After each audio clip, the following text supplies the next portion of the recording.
पौने 2 साल की बेटी लेकर निकली थी मैं, साथ पति के। अनजाने अपरिचित जगह, नए माहौल में, नई लोक संस्कृति में, वहाँ के लोगों के मन प्राण में रची बसी वो इस तरह की हम दोनों की पहचान बन गई। उसके पिता की पद प्रतिष्ठा अपनी जगह, लोगों को क्या मतलब मेरी शिक्षा और योग्यता से। बस वो सब बड़े गौन हो गए सामने बेटी की मुस्कान के, और मिली पहचान मुझे। पिता से होते हुए पति तक जो था जुड़ा एक और बेटी के नाम से।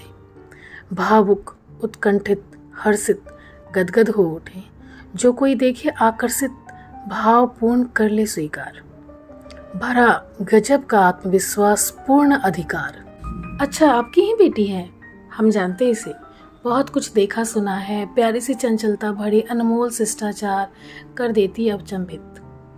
क्या खूब गजब का व्यवहार, कहता हमसे बारंबार, जिससे भी मिलते पहली बार। और क्या ही चाहिए एक माँ को, जो बच्चे उसके पहचान बने, प्यार और सम्मान करे जिनको संसार। पहचान। भयंकर तपती धूप में, कठिन श्रम साध्य रूप में, खून पसीना एक करते हुए किसी को देखकर मैं सदा करती प्रार्थना, हे ईश्वर, इनके जीने की उम्मीद, किसी की मुस्कान, किन्हीं आँखों की मस्ती, कोई अपनत्वपूर्ण स्पर्श, मुश्किलों को जीत कर सुखद भविष्य का उत्कर्ष, सदैव किसी न किसी बहाने जान जिंदगी में कायम रखना।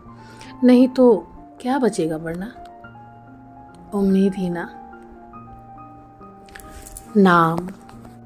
बाप दादा नाना की विरासत चाहे जो भी हो, जीवन का असली संघर्ष साधारण पत्थर से अनमोल मणिक में परिवर्तन तक। नकारात्मकता का कैंचुल उतार सकारात्मक, व्यवहारिक, अदम्य, प्रत्यक्ष गोचर, सृजनात्मक अपवर्तन तक। धैर्यवान, सत्साहसी, श्रम, रक्त सिंचित हौसलों की उड़ान, मापने को जहान, अपने नाम को कमाने बनाने में है। रेगिस्तान में भी बाढ़ आ गई, जलमग्न हुई कहीं कहीं दुनिया, पर प्रतीक्षित आस विश्वास की अनकही कहानी कह गई।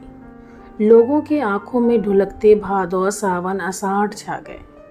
इस साल ये कसक रह गई, जहां तहां बरखा बादल, यही जमीन प्यासी रह गई। इधर ही आसपास में सुनी कि कुछ गांव में बैठे रहे किसान, इस आस में ऐसी वर्षा दो हे भगवान, भावपूर्ण कृषि कार्य करें हम, अपना और जनता का पेट भरे हम।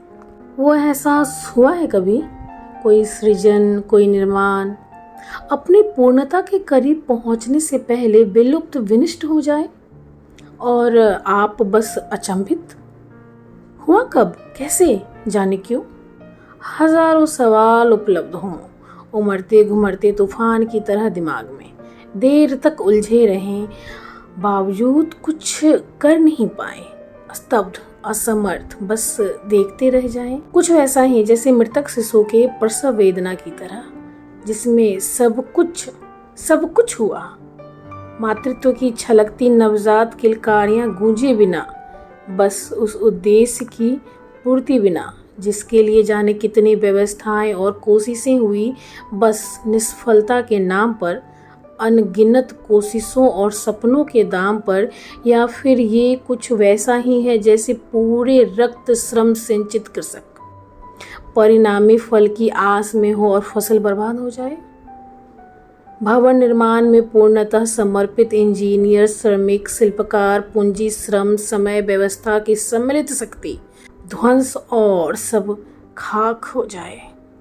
आपको ये कविताओं की श्रृंखला कैसी लग रही है? किताब का नाम है रेत पर नदी, जिसे लिखा है पांडे सरिता जी ने। जी हाँ, मैं मीनाक्षी शुक्ला अभी विदा लेती हूँ आपसे, फिर मिलूंगी कविताओं की श्रृंखला को लेकर। धन्यवाद आपका, और हाँ, सब्सक्राइब करना मत भूलिएगा।